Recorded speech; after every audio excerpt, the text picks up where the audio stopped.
አብርሽ ልጅህን የምትወደው ከሆነ የእውነት ለልጅህ የእውነት ፍቅር ካለህ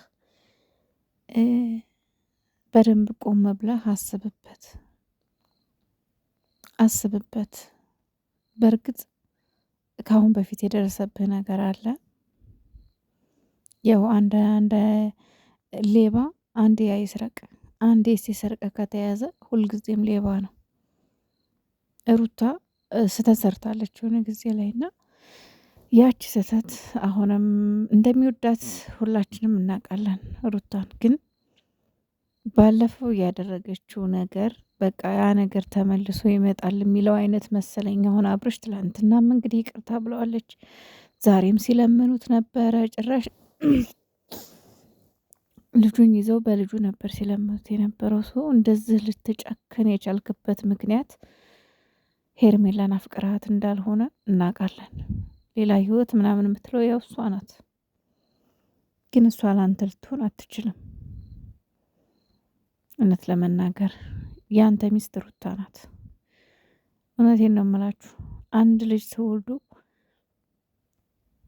እናትና አባት መለያየት ምን አይነት ሪስክ እንዳለው ምን አይነት ከባድ እንደሆነ የሚያውቅ ያውቀዋል።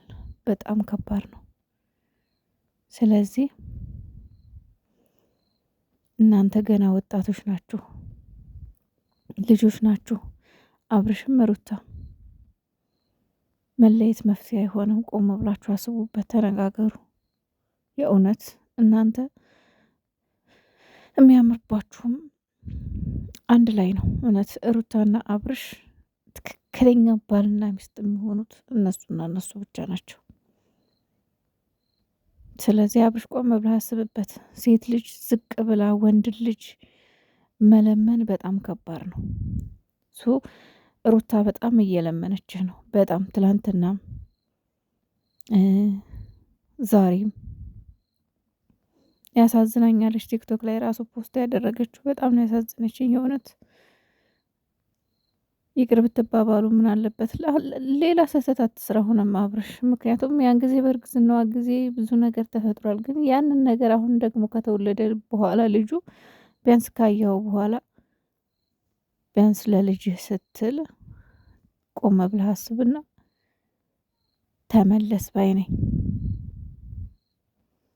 ደግሞ ልጁ ሲያሳዝን የኔ አባት ኡፍ ልዑሌ መድኃኔዓለም እንደው እሷ እንዲያርጋችሁ። የእውነት የወለደ ሰው ተለያይቶ አይለያይም።